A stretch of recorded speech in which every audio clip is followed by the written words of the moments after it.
Hey there, it is Jay Young, and yesterday I shared something that I wanted to go a little bit deeper into today. In fact, it was yesterday I shared kind of a personal experience, the event that has brought me to the point where I am today, where I'm doing the things that I am doing today.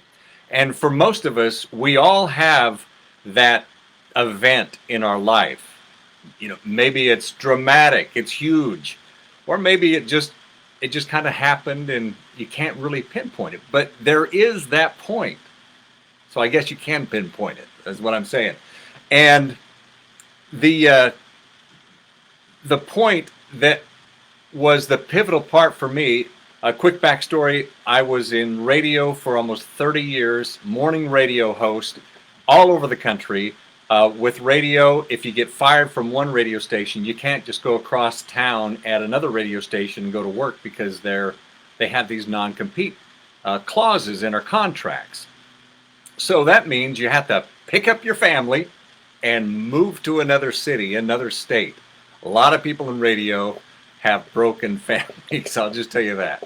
Thankfully, I'm not one of them. Bless my wife. She has put up with a ton. And my kids have got a great geography lesson for that. But anyway, so in 2010, I was working at a radio station, Kix 106 in Memphis, Tennessee. We'd been there for about 7 years this time. We'd actually been there once before and was fired and had to go somewhere. But we came back, and here we are. We had a great run. 2010, December rolls around. We were pulled into the boss's office. Program director sitting there with this confused look on his face. Eric, the human resources guy, sitting over there. He's got a folder, and he looks like he's anxious to do this. I don't know. Maybe he was the hatchet man, but he was there because we were going to be fired. So that was it. So his goal, or his job, was to give us the separation papers. So that's when it hit me that I wasn't going to be able to get another job in radio because after 2008, the economy was in the toilet. Radio jobs were being cut right and left. It was a bloodbath that year. It wasn't just for us, but disc jockeys, morning guys, radio people, anybody making over about 100,000 a year, they got fired. And that was a rough thing because the prospects, they weren't good. In fact, my partner Brian Elder, he saw the writing on the wall a little earlier than I did, and he started his own little roofing company, which turns out today is a huge roofing company, Brian Elder Roofing, in Memphis. But the in the past, if we got fired, we would just go to another city, another state. And he said, "I'm not moving again."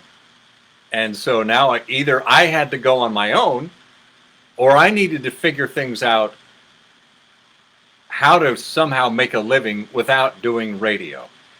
And that meant reinventing myself. And that was the pivotal point for me because, up until now, my skill set was telling jokes, playing some phone pranks, maybe giving the weather, some sports scores, and interviewing people, right? So that was my skill set. And I'm thinking, well, how am I going to use that to somehow turn it into a $250,000 a year job that I had been used to in the radio business? So yeah, that was a come to Jesus moment for me because, making $250,000 a year down to whatever you make on unemployment, which I believe it was $275 a week. That might be high. All right. So that might be high. So I had to figure out something else. And that takes me to where we are today because I discovered that, the internet was a powerful tool. We used it quite a bit in radio, but not for what we're doing now. We would communicate with people through Facebook and different social media and email and things like that. But I discovered that certain things within the internet, you could use it, certain tools to stay engaged. There were just things that you could do with the internet that would help businesses grow. So that takes me to the point where I discovered that there is a blueprint, right? And after sharing this my story with on here on the Facebook Live yesterday, I had a lot of people say, "Well, okay, that was great and everything, but I want to learn more about that blueprint you were talking about." So that's kind of what I wanted to jump into a little bit more today, of why that blueprint is the key to success or failure, and specifically a certain part in that blueprint. There's a few moving pieces, but that's what the blueprint's for, right? Everything goes in its certain place, and everything has its purpose. So the this plan actually is something I discovered back when I was a morning radio guy. And in radio, we did a lot of live remote broadcasts. So maybe you've got a favorite radio station, and usually it happens on Saturdays. You hear on Saturdays, they'll say, "Hey, we're going to be out at Bob somebody Chevrolet today. We're going to be out there with prizes and whatever."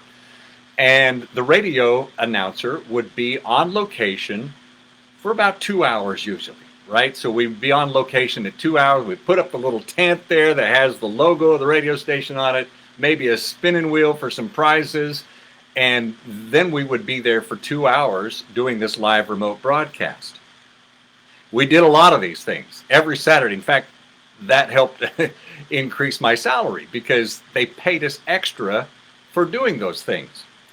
We would show up and we'd do these at car dealers, a lot of car dealers. We went to every car dealer in the city probably. Clothing stores, Western wear, things like that, grocery stores, anywhere that our salespeople at the radio station could somehow convince that business owner that this was going to be successful for them. And this is an interesting part because the expectations for this live remote broadcast on the part of the business owner, the car dealer, was the radio station shows up and they start broadcasting, and then just tons of people were going to come in and buy up everything they had. They're going to make a ton of money, and it was going to be a great success. The reality, on the other hand, it didn't happen. 99.9% of the time, these radio remotes, these radio live broadcasts, not a soul shows up. You'll be out there, and I take that back. In the radio business, I'm sorry if you were one of these, but we called the people that would come just to spin the wheel and win a CD, we called them prize pigs, and we meant it lovingly, right? And we loved most of them. And there was Mark the Mailman, and there was so many of them that we got to know and love. But that they never went into the store. They never went in to buy something from that business owner. They never went into that car dealer and walked out with a brand new Chevrolet. Never did that. But they got a CD from time to time, or a gallon of free milk. And that's when it hit me, because these business owners, I discovered that it was their responsibility to provide some kind of an offer to get people excited about. And here's what happened most of the time. We would show up, 20 minutes ahead of time before the remote. I would go in and sit down with the general manager of that business, or the owner of the business, and say, "So, what do you want us to talk about today? What are you going to promote?" And they'd go, "Oh, I don't know, Phyllis, you got that ad from the newspaper?" And they would literally go make a copy of the ad that was in the newspaper, that especially for a car dealer. And it would say, whatever the car deals were, a Suburban, normally $54,000, now during the special week sale, $52,000, or maybe it was $10,000 off, or whatever it was. But it wasn't one of those things that was going to get the public excited during this 2-hour remote. I mean, it doesn't work in the newspaper. Why did they think it was going to work if they got a disc jockey to come out and tell people about it? And it didn't work. So that was the In fact, it didn't work so much that my partner and I, Brian Elder, sometimes we would do these remotes together. We would say, maybe we ought to go get a broom or something. We ought to be at least doing something to feel like we're earning our keep. We ought to be, you know, mopping the floor or sweeping the parking lot. Maybe we should be juggling or making balloon puppets or something, so at least we feel like we're doing something. But it was an abysmal failure. 99.9% of the time, nobody ever came to these things. And then the the realization was the offer was terrible. The offer sucked. I'll just be blunt with you, and that's the God honest truth. The offers were terrible. Nobody came because they weren't inspired. There was nothing emotional about these offers that got anybody to go, hey, Janet, we need to get off the couch and drive down to the car dealer and buy us a brand new Suburban today. I mean, there was nothing that would even get them to come and take a look or go for a test drive or anything to see what's new. But then there was a Saturday at Bill Hurd Chevrolet. It doesn't exist anymore. I think it's called Sunrise Chevrolet in Collierville, Tennessee. But it was Bill Hurd then, and the remote broadcast, what we were telling everybody was, come on down to Bill Hurd Chevrolet. We've got 10 vehicles that are priced at $156 total. And there are also 10 vehicles that are $156 a month. But you need to come down because when they're gone, they're gone. So how was that for an offer, right? Maybe you're thinking, well, I'm not going to buy a $156 vehicle. It's probably a piece of junk. It probably was. But if you've got a kid, right, maybe you've got a teenager that's going to be their first car. What a great opportunity. It's $156. I think these were normally around a $5,000 vehicle. So, but for this special promotion, they were $156. And then there were some that were $156 a month, so they were even a better vehicle. But that sounds exciting, right? And it was. It was huge. We started broadcasting, and the place filled up. I'm talking about down around the block, people were lined up for the opportunity to get one of these vehicles. We had hundreds, not 100, but hundreds of people that showed up. And then afterwards, I'm thinking, well, wouldn't it be great if every one of these live remote broadcasts were like that? And they all could have been if the offer was good or great like that one was, right? That would get you off the couch. There was an emotional feeling attached to that. Like, holy cow, I'm going to miss out if I'm not down there. So the difference was the offer. And that was the big epiphany that hit me. And now as I'm building this blueprint that I shared with you yesterday, I realized that the offer was the key. I mean, it was everything. The offer was the foundation that everything else has to be built on. In fact, it's the critical element, and it's missing in most businesses' sales process. It just is. So the plan, when I created the complete blueprint to re-engage past customers and almost customers to generate a predictable revenue stream, that had to be a part of it. And the predictable revenue stream is also a very important part of the blueprint, because I mean, there's a difference in predictable revenue stream and hoping and praying that something's going to work. Most businesses have a hope and pray marketing plan. Maybe they've got some search engine optimization going on, right? So maybe they show up in Google and then they're hoping and praying that somebody finds them. Or even worse, they've built a website and they put all of their stuff that they do on it, a list of their tools and services and offers. Usually no offers, just their tools and their services. And they expect people to come. That is hoping and praying.